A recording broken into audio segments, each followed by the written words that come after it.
Hello friends. आज हम पढ़ने वाले हैं परसेप्शन ऑफ कलर।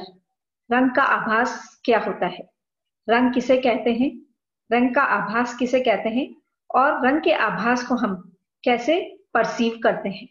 तो ये सारी बातें हम आज के लेक्चर में पढ़ने वाले हैं। What is colour? कलर क्या है, रंग क्या है? Colour is something which makes the object more appealing, attractive and gives the pleasure of observation. Colour जो है वो किसी भी ऑब्जेक्ट को बहुत अपीलिंग बना देता है, सुंदर बना देता है, अट्रैक्टिव आकर्षक बना देता है and gives the pleasure of observation, और देखने वाले को आनंद आनंदमय लगता है। तो कलर किसी चीज को सुंदर और अट्रैक्टिव बना देता है। कलर क्या है, रंग क्या है? रंग एक बहुआयामी माध्यम है। रंग एक आभास है, अर्थात रंग किसी वस्तु को देखने का माध्यम है। Colour is defined as visual sensation arising from the stimulation of the retina of the eye. Retina की उत्तेजना से उत्पन्न होने वाली दृश्य संवेदना के रूप में भी रंग को परिभाषित किया गया है। रंग को आंख की रेटिना से उत्तेजित होने वाली दृश्य संवेदना के रूप में परिभाषित किया गया है। Thus it is defined as psychophysical phenomena। इसलिए इसको साइकोफिजिकल फिनोमिना भी कहा गया है। Colour may have different meanings to the different people. Colour अलग अलग लोगों के लिए कलर का मीनिंग या अर्थ अलग अलग होता है। For example to the chemist, जो रसायन विज्ञ होता है, रसायन शास्त्री होता है, वो उसके हिसाब से it may be a chemical compound, it may be dye और पिगमेंट। ये एक रासायनिक यौगिक है, डाई हो सकता है या वर्णक भी हो सकता है। भौतिक वैज्ञानिक के रूप में ये किसी वस्तु के प्रकाश या परावर्तन स्पेक्ट्रम का प्रकीर्णन या अवशोषण है। फिजिसिस्ट या भौतिक शास्त्री कहता है इट इज अ स्कैटरिंग और एब्जॉर्प्शन ऑफ लाइट और reflective spectra of an object. Physiologist क्या कहता है? फिजियोलॉजिस्ट कहता है it is a measurable electrical activity of nerves. Nerves की इलेक्ट्रिकल एक्टिविटी है कलर। साइकोलॉजिस्ट क्या कहता है? साइकोलॉजिस्ट कहता है it is a complex process in the brain of interpreting the signal of the nerve. Brain के अंदर जो सिग्नल्स आते हैं उनका इंटरप्रिटेशन है, उन संवेदनाओं का जो इंटरप्रिटेशन होता है, यह तंत्रिका के संकेत की व्याख्या करने की मस्तिष्क में एक जटिल प्रक्रिया है। यह तंत्रिका के संकेत की व्याख्या करने के मस्तिष्क में एक जटिल प्रक्रिया है। फॉर द आर्टिस्ट, आर्टिस्ट के हिसाब से यह पर्यवेक्षक के मन में सनसनी पैदा करने का साधन है। With the consideration of textiles, जहां तक हम टेक्सटाइल की बात करते हैं, वस्त्र का विचार करते हैं, तो colour is a very desirable parameter of textile product. Colour जो है किसी भी टेक्सटाइल के लिए एक इंपॉर्टेंट पैरामीटर, डिजायरेबल पैरामीटर है। In case of technical textile, जहां तक हम टेक्निकल टेक्सटाइल की बात करते हैं, colour of the material is not necessary. वहां पर कलर को इतना इंपॉर्टेंस नहीं दिया जाता है, because it is only made with functional characteristics for high performance application. वहां पर उसकी सिर्फ विशेषताएं, जो फंक्शनल कार्यात्मक विशेषताएं जो है, फंक्शनल कैरेक्टरिस्टिक्स जो है उस टेक्सटाइल का, उसकी जो हाई परफॉर्मेंस है, जो उसकी परिधान की जो विशेषता है, उसका जो उच्च परफॉर्मेंस है, हाई परफॉर्मेंस, उच्च प्रदर्शन है, उनको ज्यादा इंपॉर्टेंट दिया जाता है टेक्निकल टेक्सटाइल्स में। वहां कलर को इतना इंपॉर्टेंस नहीं दिया जाता है। But in the case of apparel, लेकिन जहां पहनने की बात आती है, परिधान उत्पादन की बात आती है, उस मामले में रंग एक बहुत ही महत्वपूर्ण पैरामीटर है। क्योंकि बाजार में कपड़ा खरीदते समय उपभोक्ता सामग्री के साथ साथ रंग को भी बहुत मायने रखता है, रंग भी बहुत मायने रखता है। और क्योंकि रंग जो होता है वो उपभोक्ता का ध्यान आकर्षित करता है, कलर से जो होता है कपड़ा बहुत सुंदर दिखने लगता है, इसलिए colour is very important at the time of consumer when buying it clothes. Perception of color involves a series of events which are interdisciplinary in nature। जो perception of color जो होता है, रंग का जो आभास होता है, वो एक एक प्रक्रिया नहीं है, जबकि वो बहुत सारे इवेंट से मिलके परसेप्शन ऑफ कलर हमें होता है। रंग का जो आभास होता है वो एक सिंगल प्रक्रिया नहीं है, वो बहुत सारे इवेंट्स को मिलकर हमें परसेप्शन ऑफ कलर होता है। Perception of colour include source of light. उसमें जो मेन चीजें होती है परसेप्शन ऑफ कलर में, रंग के आभास में हमें कैसे रंग दिखाई देता है, हमें कैसे महसूस होता है रंग को। तो perception of colour include source of light. उसमें एक सोर्स ऑफ लाइट होना जरूरी है। इट में बी आर्टिफिशियल हो सकता है, नेचुरल सोर्स ऑफ लाइट हो सकता है, इट में बी सन हो सकता है या कोई लाइट हो सकती है। और उसके बाद उसमें ऑब्जेक्ट होना जरूरी है, object that is illuminated. And उसके बाद में आई से आई होना जरूरी है, और उसके बाद brain and brain that perceive the colour. It is clearly shown in this following figure. इस फिगर में दिखाया गया है अच्छी तरीके से कि ये जो है लाइट नेचुरल सोर्स भी हो सकता है, आर्टिफिशियल भी हो सकता है। तो यहाँ पे आर्टिफिशियल सोर्स ऑफ लाइट दिखाया गया है। ये ऑब्जेक्ट है जिसका कलर हमें परसीव करना है, और ये है आई ये है आई। तो ये पूरा एक चेन प्रोसेस रहता है, और आई से जो होता है ऑप्टिक नर्व के द्वारा मैसेज ब्रेन को जाता है, और फिर ब्रेन से हमें मैसेज आता है जिसके थ्रू द्वारा हमें कलर परसीव होता है। The source of light is characterized by its energy distributed at different wavelength. The source of light, जो लाइट होती है वो किस पे डिपेंड करती है? वो डिपेंड करती है, प्रकाश का जो स्रोत होता है वो डिपेंड करता है विभिन्न तरंग दैर्ध्य में वितरित ऊर्जा द्वारा उसकी विशेषता है।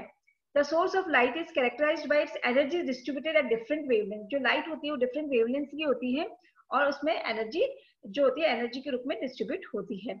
The modification of the incident light depending upon the nature of colorant which is present in the object. The incident light, जो लाइट उसके ऊपर पड़ रही है ऑब्जेक्ट के ऊपर, वो किस पे उस, और जो कलर हमें परसीव होएगा वो किस पे डिपेंड करेगा? उस ऑब्जेक्ट पे डिपेंड करेगा कि nature, depending upon the nature the colourant which is present in the object. Object में क्या कलर प्रेजेंट है और कौन सा कलर मैक्सिमम है उसके ऊपर डिपेंड करेगा। Then the radiation reflected by the object. उसके बाद में जब लाइट किसी ऑब्जेक्ट पे पड़ जाती है और उसके बाद में वो लाइट रिफ्लेक्ट होती है, then the radiation reflected by the object. Object से जो लाइट रिफ्लेक्ट हो रही है और हमें रिसीव बाय द आई, और आई के द्वारा वो रिसीव की जा रही है। The radiant energy is absorbed by the photosensitive pigments in the retina. अब वो आई के अंदर जो रेटिना होता है वहां पे फोटोसेंसिटिव सेल्स होती है, रोड्स होती है, कोन्स होती है आई के अंदर, और वो जो रिफ्लेक्ट लाइट हो रही है वो हमारे आई के अंदर जाती है रेटिना पर, और वहां से जो होती है ऑप्टिक नर्व के द्वारा वो हमारे ब्रेन में जाती है। This gives rise to nerve impulse. उसके बाद में this gives rise to nerve impulse which transmitted to the brain, और वहां से जो नर्व इम्पल्स होता है वो हमारे ब्रेन तक पहुंचता है, संदेश को ब्रेन तक पहुंचाते हैं। And the brain interprets the signal of the nerve, और जो ब्रेन होता है वहां पे इंटरप्रिटेशन चलता है, और जो नर्व के द्वारा सिग्नल दिया गया था उस पर इंटरप्रिटेशन चलता है, और depending on the information stored in the memory. और जो स्टोर होती है मेमोरी के अंदर जो डेटा स्टोर होता है उसके ऊपर ब्रेन के अंदर इंटरप्रिटेशन चलता है, और वो जो ब्रेन होता है वो मैसेज वापस हमें देता है और हमें कलर का आभास होता है।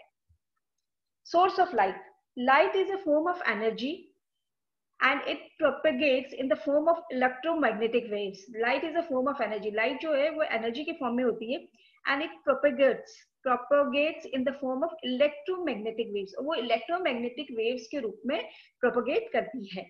Wavelength is important characteristics of electromagnetic wave. Wavelength जो होती है तरंग दैर्ध्य is important characteristic, विशेषता होती है किसी भी electromagnetic wave की। Therefore, the waves at the different ranges are identified by different names. इसलिए जो ये waves होती है different wavelength की जो होती है स्पेक्ट्रम में, ये इलेक्ट्रोमैग्नेटिक स्पेक्ट्रम नीचे दिखाया गया है, उसमें different wavelengths की रेज दिखाई गई है और उनको अलग अलग नाम से आइडेंटिफाई किया जाता है। Identified by different names like gamma rays, X rays, UV rays, ultraviolet rays, visible rays, infrared rays, ये सारी अलग अलग wavelength वाली rays हैं। Only a small part of the electromagnetic spectrum produces the sensation of vision.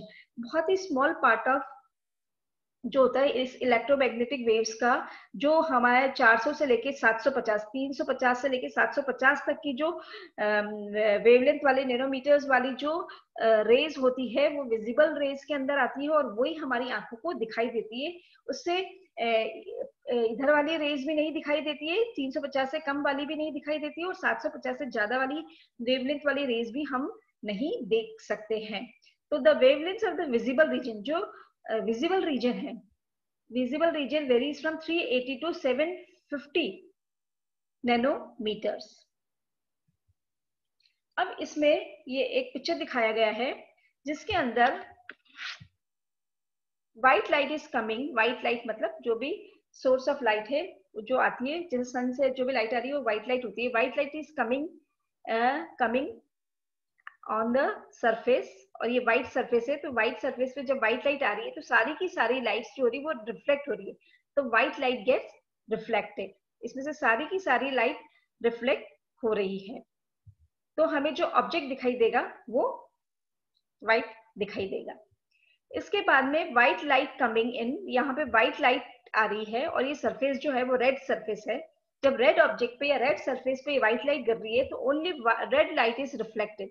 Only red light is reflected. तो जो हमें object होएगा वो हमें कैसा दिखाई देगा? रेड दिखाई देगा. White light is coming on the black surface, या कोई ब्लैक ऑब्जेक्ट है उसमें व्हाइट लाइट आ रही है ब्लैक सरफेस के ऊपर, और सारी की सारी ब्लैक सरफेस पे जो सारी लाइट आ रही है व्हाइट लाइट वो सारी एब्जॉर्ब हो रही है और बिल्कुल भी इसमें से कोई भी लाइट रिफ्लेक्ट नहीं हो रही है. यदि इसमें से कोई भी लाइट रिफ्लेक्ट नहीं हो रही है तो हमें जो ऑब्जेक्ट दिखाई देगा वो हमें ब्लैक कलर का दिखाई देगा. फॉर एग्जाम्पल यहाँ पर एक पत्ती दिखाई हुई है, ग्रीन लीफ दिखाई हुई है जिसका सरफेस पूरा ग्रीन है. तो व्हाइट लाइट इज कमिंग, यहाँ पर आ रही है, सनलाइट आ रही है या कोई भी आर्टिफिशियल लाइट आ रही है, और व्हाइट लाइट जब इस ग्रीन लीफ के ऊपर पड़ती है तो जो ग्रीन कलर है वो रिफ्लेक्ट होता है और हमारी आंखों तक पहुंच रहा है. तो हमें जो पत्ती का कलर है वो हमें ग्रीन दिखाई देगा. इसमें white light coming on this red surface और रेड इज रिफ्लेक्टेड, और रेड लाइट जो हो रही है रिफ्लेक्ट हो रही है तो हमें आंखों को कैसा दिखाई देगा? रेड कलर दिखाई देगा. How do we see colours?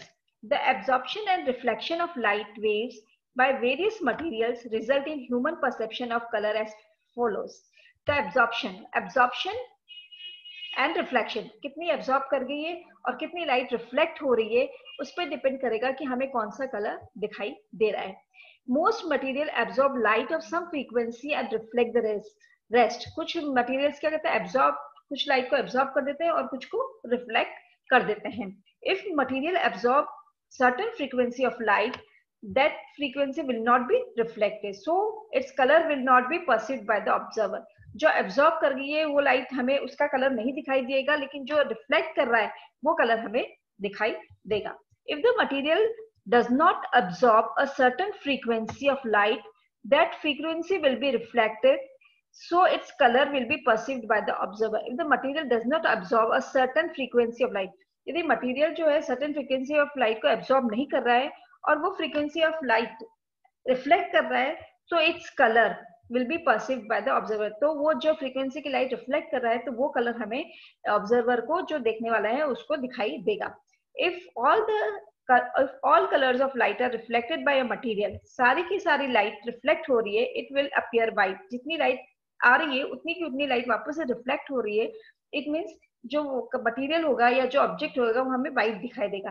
If all colours of light are absorbed by a material, it will appear black. यदि सारी जो व्हाइट लाइट आ रही है वो सारी की सारी वो एब्जॉर्ब हो जाएगी, बिल्कुल भी रिफ्लेक्ट नहीं होगी, तो उससे जो हमें मटेरियल होगा जो दिखाई देगा वो हमें ब्लैक कलर का दिखाई देगा. ये आई का एक स्ट्रक्चर बनाया गया है. ये यहाँ रेटिना बनाया गया है. रेटिना में जो होते हैं रोड्स भी होते हैं और कोन्स भी होते हैं, और ये कोन सेल्स हैं. 3 टाइप के कोन सेल्स होते हैं, रेड, ग्रीन एंड ब्लू. ये 3 तो कोन सेल्स होते हैं और ये रॉड सेल दिखाया गया है.